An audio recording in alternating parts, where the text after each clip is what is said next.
네, 창제 개명된 옛 지명을 복구하는 건 쉽지 않은 상황 속에서 다양한 방법으로 고유 지명을 활용하려는 움직임까지 알아봤습니다. 그러면 한 발 더 들어가서 이 창제 개명과 관련한 보다 자세한 이야기를 역사 문화 전문가에게 들어보겠습니다.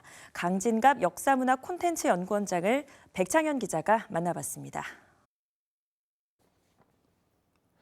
우리가 알고 있던 지명이 일제시대 때 많이 바뀌었다는 사실 알고 계실 텐데요. 일명 이 창지 개명의 의미와 변경 시도에 대해 알아보겠습니다. 교수님, 이 창지 개명이라는 말이 좀 생소한데요. 좀 원래 있었던 용어인가요, 이게? 창지 개명이란 말은 역사에 원래 있었던 용어는 아니에요.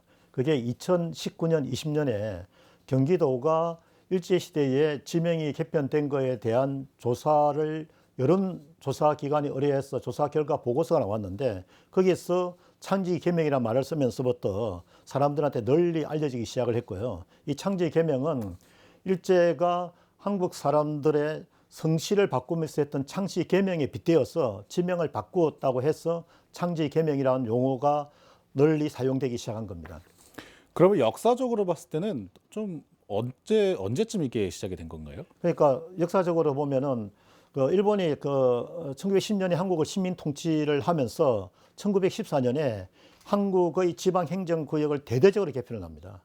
그 개편의 주조는 우리나라가 조선시대에는 대체로 이 군, 면, 리 단위가 자그마했어요. 이걸 통폐합하면서 이 군을 통폐합하고 면을 통폐합하고 리를 통폐합하면서 새로운 명칭을 만드는데 그때 우리나라 군의 한 30%가 통폐합이 됐고요. 면은 한 40% 넘게 리, 동은 50% 넘게 통폐합되는데 통폐합을 하면서 큰 원칙은 두 개의 그 행정구역을 통폐합하니 각자 한 자치 다우스된 거죠. 자, 이 과정에서 이 한 자치 나온 거는 그 당시로서는 설득력이 있을지 모르겠지만 결과적으로 우리가 전통적으로 사용해 왔던 행정 지명들이 사라지는 결과를 초래했습니다. 근데 일본이 그러면 이 창지 개명을 한 이유가 뭔가요? 그럼 여러 가지가 있을 텐데 가장 중요한 거는 이제 일본 사람 입장에서 조선을 식민지하니까 식민지를 좀 더 효율적으로 강압적으로 통치하기 위해서 굉장히 많은 그 단위로 나눠있던 행정구역의 통폐합의 필요성을 느꼈어요. 그래서 가장 주된 이유는 일본의 식민 통치의 필요성 때문에 됐다라고 할 수 있습니다. 근데 결국에는 이게 지명이 많이 바뀌었다는 말씀이신데요. 현대에 와서 이 지명을 다시 원래대로 바꾸려는 시도는 없었나요? 이제 가장 큰 시도는 조금 전에 제가 말씀드린 것처럼 경기도가 20년에 이 같은 조사 결과가 나오니까 이것을 원래를 돌려보려고 해서 시군의 의견 조회도 하고 여러 전문가들한테 의견을 들었어요.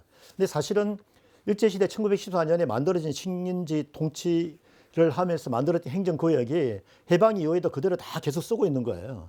현재도 다 쓰고 있고 뭐 여러분들이 잘 아시는 양평군의 경우 같은 경우도 원래 양지군과 지평군이 합해져서 한 자치 따라서 양평군이 된 거예요. 그렇다고 한다면은 이걸 복원을 시키려고 하면 이제 두 가지 방안이 있어야 돼요. 하나는 뭐냐면은 양평군 예를 들어 봅시다. 그럼 양평군은 양지군과 지평군을 나누는 거예요. 그럼 이 행정구역을 나누는 건 지금 불가능하죠. 그럼 이제 두 번째, 그렇다고 한다면은 양지군이나 지평군 중에 한 명칭만 가져오게 되면은 양지군이라는 명칭을 쓰게 되면은 지평 쪽 사람들이 반대할 테고 또 지평군이라는 명칭을 쓰게 되면 양지 쪽 사람 반대할 거 아닙니까? 그러니까 이게 불가능한 거죠. 더 중요한 거는 이미 해방되고 거의 6, 70년이 지났기 때문에 비록 일제시대에 바뀐 지명이라 하더라도 이게 우리 역사가 돼버린 거예요. 그러니까 이걸 되돌린다는 것이 굉장히 어려운 상황이 된 겁니다. 그럼 2020년도 당시에 경기도가 이제 이런 사업을 진행했다고 하셨는데, 그럼 사실상 뭐 공연불이었다고 보시는 거네요, 그러면? 뭐 그렇지 별 성과가 없었죠. 예. 이게 성과가 없었던 이유가 사실 이제 앞서 말씀하신 것처럼 이렇게 좀 바꾸는 게 좀 어렵다는 것도 얘기를 하셨는데, 구체적으로 좀 어떤 부분이 많이 어려울까요? 그럼 이걸 옛날로 돌린다는 것도 불가능하지만은 돌린다 하더라도 돌리게 될 경우는 어떤 문제가 생기느냐. 우리나라 행정구역 명칭이 다 바뀌죠.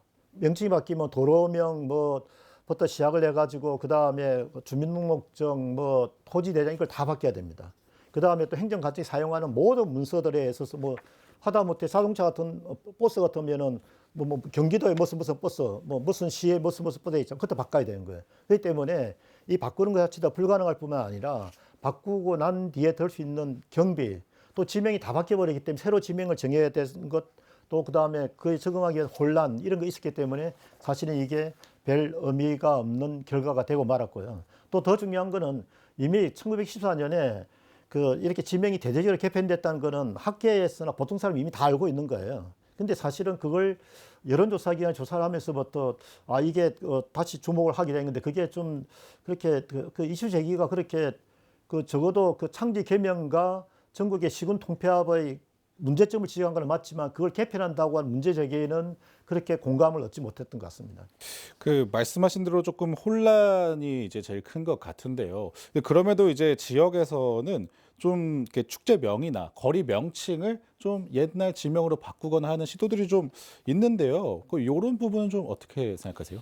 그 한국 사람들 일제 잔재 청산에 대한 의지가 워낙 강하시기 때문에 일제 시대의 그 잔재를 청산하는 일은 굉장히 중요하다 생각하고 여기에 대해서는 주민들이 대체로 공감을 좀 하는 편이죠. 그 외에 우리가 끊임없이 노력을 해서 일본이 우리들의 지명을 훼손한 부분이 있고 그것을 개정이 가능한 영역이라고 한다면은 저는 고칠 노력할 필요가 있겠다 하는 게 제 생각입니다.